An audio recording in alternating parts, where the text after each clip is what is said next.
அவுதுபில்லாஹி மினஷ் ஷைத்தானிர் ரஜீம். பிஸ்மில்லாஹிர் ரஹ்மானிர் ரஹீம். அன்பார்ந்த நேயர்களே, பலஸ்தீன் மீட்பு போர் 706வது நாளை எட்டியிருக்கிறது. இந்த 706வது நாளில் எங்கும் உலகெங்கும் நிலை வந்த ஒரு ஐயத்தை, சந்தேகத்தை ஹமாஸ் போராளிகள் குழுக்கள் தீர்த்து வைத்திருக்கின்றன. கத்தரில் நடந்த தாக்குதலில் கலீல் அல் ஹயா அந்த ஜனாசா தொழுகையில் கலந்து கொண்டாரா இல்லையா?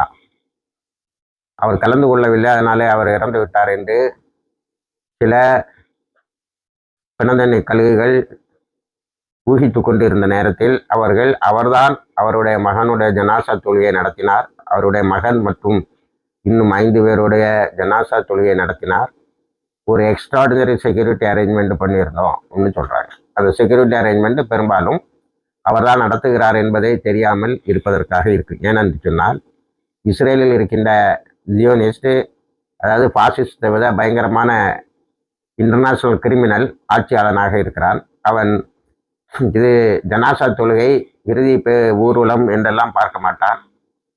ஏதாவது ஒரு இடத்தில் தாக்கி மக்களுடைய கவனத்தை காசா தோல்வியிலிருந்து திருப்ப வேண்டும் என்றுதான் பார்ப்பான். அதனால் ஒரு எக்ஸ்ட்ராடினரி அளவுக்கு அதிகமான ஒரு பாதுகாப்பை செய்து அவர்தான் தன்னுடைய மகனுடைய ஜனாசா தொழுகையை தொழ வைத்திருக்கிறார். அப்படியானால் அவர் அதில் பெரிய அளவில் காயம்படவில்லை என்றும், காயம்பட்டிருந்தால் அது பெரிய அளவில் இல்லை என்பதை அது தெரிவிக்கிறது. காசால ஹெலிகாப்டர்கள் இஸ்ரேலுடைய பிணத்தை எடுத்து செல்கின்ற போது அந்த ஹெலிகாப்டர்கள் தாழ்ந்து பறந்து ஒரு இடத்தில் நிற்க வேண்டும். அதை எளிதாக போராளிகள் அழித்து விடலாம். ஆனால் பிணம் பொறுக்குவதை போய் அடிக்கக்கூடிய அளவுக்கு அவர்கள் தரம் தாழ்ந்து போவதில்லை.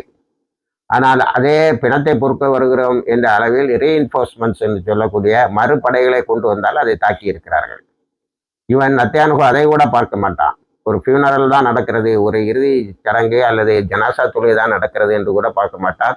எங்கேயாவது ஒரு இடத்தில் எவனாவது செத்தால் மக்களுடைய கவனம், இஸ்ரேலிய மக்களுடைய கவனம் அதிலிருந்து திருப்பப்படும் என்று. அதிலிருந்து அவன் வென்றதாக தெரியவில்லை. ஏனென்றால் மக்கள் நேற்றும் பெரிய அளவில் போராடி இருக்கிறார்கள். அவனுடைய அந்த திட்டத்தை அவர்களை கண்டித்திருக்கிறார்கள், இஸ்ரேலில் உள்ள மக்களை கண்டித்திருக்கிறார்கள். அடுத்தது நாம் பார்க்க வேண்டியது, இப்படி எல்லா இடமும் இந்த சில பார்பர் ஷாப்பில் வந்தவரெல்லாம் வெளியில் போயிடக்கூடாதுங்கிறதுக்காக கொஞ்சம் சிறச்சி விடுவானா தலையில் முடிய. அதே மாதிரி கண்ட இடமெல்லாம் அடிக்கிறேன். முதல்ல காணி யூனிஸ் ஒரு முனிசிபாலிட்டி அதை பிடிச்சி காட்டியா. 706 நாளாக காணி யூனிஸ், நேரத்தும் காணி யூனிஸில் பயங்கரமான சண்டை நடந்திருக்கிறது. அல் முஜாஹிதீன் பிரிகேட்ஸ், அல் அஸ்கா பிரிகேட்ஸ் 2 வருமா சேர்ந்து 2 கன்சிக்யூட்டிவ் அட்டாக் நிறைய இஸ்ரேலிய பிணங்களை குவித்திருக்கிறார்கள். அவங்க கன்ஃபார்ம்டு கேஷுவாலிட்டின்னு சொல்லாங்க, எண்ணிக்கையை சொல்லலை. அதனால் எண்ணிக்கை எவ்வளவு என்று தெரியவில்லை. ஹெலிகாப்டர்கள் புழைக்க சென்றிருக்கின்றன. இந்த காணி யூனிஸை பிடிக்க முடியாத நீ எல்லா இடமும் போய் எல்லா நாட்டையும் பிடித்து விடுவேன் என்று சொல்லி விடுவது மக்களை ஏமாற்றுவதற்காகத்தானே தவிர எங்கே நீ எதையும் சாதிக்க முடியல. சிரியால உனக்கு வேண்டிய அரசாங்கம் இருந்து சாதிக்க முடியல.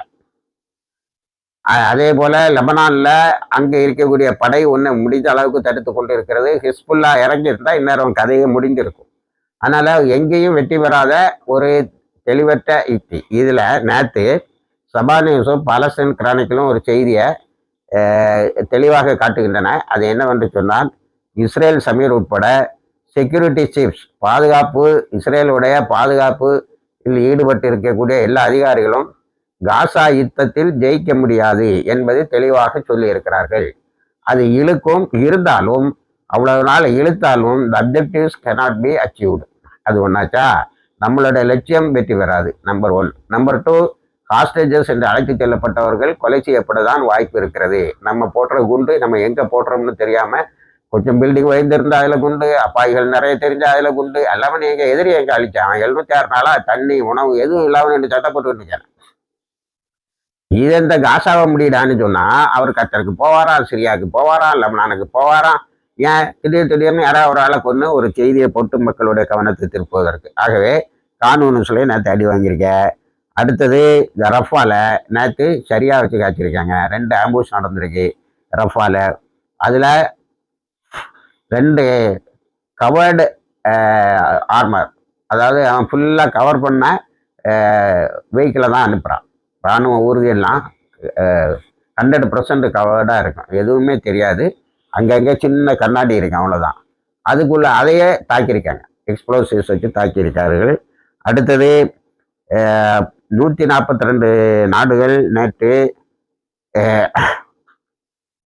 ஐக்கிய நாடுகள் சபையில் தனி பாலஸ்தீனத்துக்கு ஓட்டு போட்டிருக்கின்றன. 149 இருந்தது, ஏன் 142 ஆனது என்பது தெரியவில்லை.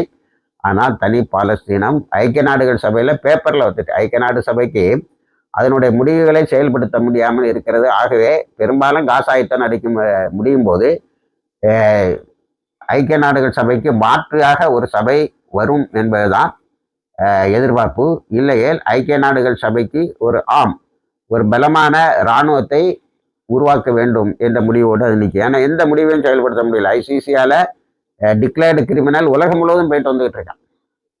ஆக அந்த ஐக்கிய நாடுகள் சபையின் அம்சங்களை அமெரிக்கா ஒன்றுமில்லாமல் செய்திருக்கிறது. இனிமேல் இஸ்ரேலில் நேற்று யாரெல்லாம் ரிசர்விஸ்டில் வேலைக்கு வாங்கன்னு கூப்பிட்டானோ, யுத்தத்துக்கு வாங்கன்னு கூப்பிட்டானோ, அந்த தாய்மார்கள்லாம் சேர்ந்து ஒரு பெரிய போராட்டத்தை நடத்தி இருக்கிறார்கள். 360 பேர் வரவே மாட்டேன்னு இருக்கான். இது ஒரு பெரிய சிக்கலாக இஸ்ரேலுக்கு மாறிக்கொண்டு இருக்கிறது. அடுத்தது இப்போ நமக்கு காசா விட அதிகமாக நேற்று அவன் காசாவில் எங்கெல்லாம் தாக்கியிருக்கான்னு ஒரு லிஸ்ட் நம்ம பார்த்தா, அல் தரஜி கேம்பு, நுஸ்ரத் ரெஃப்யூஜி கேம்பு, எல்லா அகதிகள் முகாமில் தான் தாக்குறான். அடுத்தது கான் யூனிஸில் ஒரு ரெஃப்யூஜி கேம்பு, ஷேக் ரதுவான் சத்திய ரெஃப்யூஜி கேம்பு, இவ்வளோ இடத்துல தாக்கியிருக்கான். மொத்தமாக 64,786 பேர் ஷஹீதாக இருக்கிறார்கள். 1,64,059 பேர் காயமடைந்து இருக்கிறார்கள். இந்த ஷஹீதுகளும் காயமடைந்தவர்களும் பெருசாக சாதிக்க போகிறார்கள் இந்த காசா போர் முடிவில். அடுத்தது உலகமே இப்போ அவங்களுக்கு சாதகமாக மாறிட்டு ஐக்கிய நாடுகள் சபை என்னென்ன நிறுவனங்கள் எல்லாம் உண்டோ, சும்மா லேபர் யூனியன்ல இருந்து எல்லாமே அவர்களுக்காக போராடுவது, அவர்களுக்காக இஸ்ரேலுடைய இராணுவ தளவாடங்களை நிறுத்துவது, உற்பத்திகளை நிறுத்துவது என செய்து கொண்டு இருக்கிறார்கள். ஆக இதெல்லாமே பெரிய சாதனை. ஹோலோகாஸ்ட் என்று அழைக்க தொடங்கிவிட்டார்கள் காசாவில் நடப்பதை. இப்போ அதை விட அதிகமாக நமக்கு வெஸ்ட் பேங்க் நடக்குது. நேற்று பாலஸ்தீன இஸ்லாமிக் ஜிஹாதுடைய Al Quds Brigades Israel military tank 2 எண்ணத்தை அல் சுபாப் ஏரியா டவுனில் அடித்து ஒன்றும் இல்லாமல் ஆக்கியிருக்காங்க. நிறைய பேர் காயம்பட்டு இருக்கிறார்கள், 44 பேர் என்று சொல்லுகிறார்கள். இதுவரைக்கும் இவன் அடிப்பான் ஓடி போயிடுவான். இப்போ கன்ஃபார்ம்டாக காயம்படுவது வந்திருக்கு. இது வரைக்கும் காயம்படுவது வந்திருக்கு. இறந்ததை இஸ்ரேல் சொல்லாது, போராளிகள் தான் சொல்லணும். அது அவங்க நேற்று அதை சொல்லலை. அடுத்தது நேற்று 64 ஒரு வாரத்தில் 64 ரெசிஸ்டன்ஸ் ஆப்ரேஷன், ஒரு வாரத்தில் போராளிகள் மேக்கரை அல் குட்ஸ் ஜெருசலம் இந்த பகுதியில் மட்டும் 64 தாக்குதல்களை நடத்தியிருக்கிறார்கள். 7 நாளில் குறையாம ஒரு 8 முதல் 9 தாக்குதல்கள் டெய்லி நடந்துட்டு இருக்கு. இதில் நிறைய இஸ்ரேலிய இராணுவத்தில் காயம்படுகிறார்கள், அதே போல அழிக்கவும் படுகிறார்கள். நேற்று ஒவ்வொரு தடவையும் வீக்கெண்டில் அவர் வெள்ளிக்கிழமை வீக்கெண்டில் ஒரு அறிக்கையை விடுவதை வழக்கமாக வைத்திருக்கிறார்கள். நேற்று சொல்லியிருக்கேன். அப்போ இந்த 64 நம்ம இப்போ பட்டியல் போட்டால் ரொம்ப நீண்டுட்டு போகும். ஆனால் 64 தாக்குதல்ங்கிறது வெஸ்ட் பேங்கில் இப்போ காசாவை முந்தின மாதிரி தெரியுது. காசாவில் 17-18 தான் இருக்கு. 17-18 பெர் டே, சில நேரங்களில் 5-6. ஆனால் அங்கே 64 தாக்குதல் பெரிய அளவு நடந்திருக்கிறது.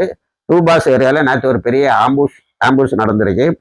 அதில் இஸ்ரேலிய இராணுவம் பெரிய அளவில் பாதிக்கப்பட்டு இருக்கிறது. 55 பேர் காயம்பட்டு அழைத்து செல்லப்பட்டு இருக்கிறார்கள். 55 65 அந்த எண்ணிக்கை மேலுங்கெல்லாம் ஆடிட்டு இருக்கு. அல் குட்ஸ் நிபுலஸ் போன்ற ஏரியாக்களில் இவன் நேற்று ரைடு பண்ணி இளையமையாக தெரிய எல்லாரையும் கைது பண்ணியிருக்கான். ஏன்னா இவனோ தான் போராளிகள் ஒன்று அப்படி அல்ல. அல் குட்ஸ் தனித்தனி ஜெனின் பட்டாலியன், டூபாஸ் பட்டாலியன் என்று தனித்தனி பட்டாலியன்களை வைத்திருக்கிறார்கள். அந்த போர் வீரர்கள் தான் இவர்களை அடித்து விரட்டுகிறார்கள். நேற்று மட்டும் 5 தாக்குதல் இஸ்ரேல் இராணுவத்தின் மீது நடந்திருக்கிறது. இதனிடையே தான் இந்த ரிசர்விஸ்டுகளும் என்னுடைய தாய்மார்களும் நாங்கள் வரமாட்டோம் என்று சொல்லியிருக்கிறார்கள். ஒரு கத்திக்குத்து சம்பவம் நடந்திருக்கு. அதில் நிறைய பேரை ஒரு போராளி கத்தியால் குத்தி இருக்கிறான் இஸ்ரேல் இராணுவத்தினரை. கடைசியில் அவரை ஷஹீதாக்கிட்டாங்க. அதை ஷஹீது தாக்குதல் என்றே இவர்கள் அழைக்கின்றார்கள். இப்படி வெஸ்ட் பேங்கு அதை அழகா நான் ஒரு 15 நாளைக்கு முன்னாடி உங்களுக்கு இந்த காணொலியில் சொன்னேன். சும்மா இருந்த மேக்கரையை ஊதிக்கெடுத்தான் நத்தேன்ஹூ. அங்கே போராளிகள் இப்போ ஒரு நாளைக்கு இத்தனை தாக்குதல் என்று நடத்தக்கூடிய அளவுக்கு தங்களை வளர்த்து கொண்டு இருக்கிறார்கள். அதாவது காசால அக்டோபர் 2023 கொஞ்சம் ஹாஸ்டேஜை பிடிச்சிட்டு போயிட்டாங்க பெரிய தீவிரவாதிகள்னு சொன்னா அந்த தீவிரவாத இதே எடுபடலை. ஆனா அதை இப்ப ஐக்கிய நாடுகள் சபையே அப்படி சொல்வதில்லை. ஐக்கிய நாடுகள் சபையில் இவங்க வரிஞ்சு சொல்லி இல்லை, அவங்க they are not fighting for nothing என்று சொன்னார் ஆண்டோனியோ குட்டரஸ். அவர்கள் மூச்சு திணறும் அவர்கள் ஒன்றுமில்லாததுக்காக சண்டை போடவில்லைன்னு முதல்ல சொன்னாரு. சஃபகேட்டிங் ஆக்குபேஷன், அதை தான் அவங்க சண்டை போட்டாங்க. மூச்சு திணறும் ஆக்கிரமிப்பை எதிர்த்து தான் சண்டை போடுகிறார்கள் என்று தான் சொன்னார்.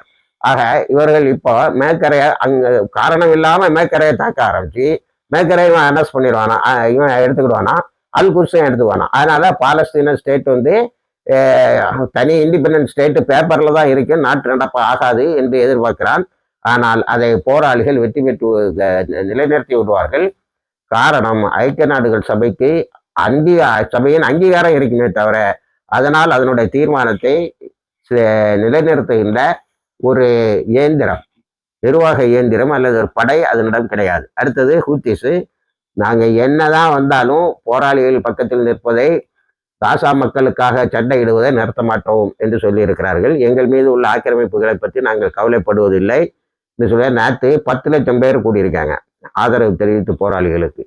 அதுல அது 10 லட்சம் பேர் கூடனா எங்கிருந்து எங்க வரை இருக்கும், மில்லியன் மார்ச் தான் அதுக்கு பேரை வச்சிருக்காங்க.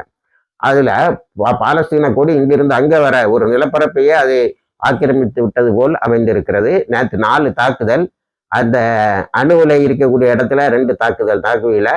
அடுத்தது ரோமன் ஏர்போர்ட் இலியாட், இந்த இடத்தில் தாக்கி இருக்கிறார்கள். பாலஸ்தீன் 2 ஹைப்பர்சோனிக் மிசைல்னு சொன்னா ஒரு பெரிய அதிர்ச்சி, பயங்கரமான சைரன் சத்தம். பல நகரங்களில் மக்கள் பதுங்கு குழியில் இருக்கிறார்கள். அவங்க அப்படிதான் சொல்லாங்க, பதுங்கு குழியிலே வாழ்ந்து சாவுங்கடா அப்படின்னு, ஷெல்டர்ஸ்லேயே சாவுங்க அப்படின்னு. அடுத்தது ஈரான் வந்து நேற்று பல மொசாத் ஏஜென்ட்டுகளை நீதிமன்றத்தில் நிறுத்தி இருக்கிறது. அவர்கள் தண்டிக்கப்பட்டு இருக்கிறார்கள். என்ன தண்டனைன்னு சொல்லலை, இண்டிக்மெண்ட், நீங்க மொசாதுக்கு உதவி செய்தீர்கள் என்று இண்டிக்மெண்ட் மட்டும்தான் தண்டனையாக சொல்லப்படுகிறது. அடுத்தது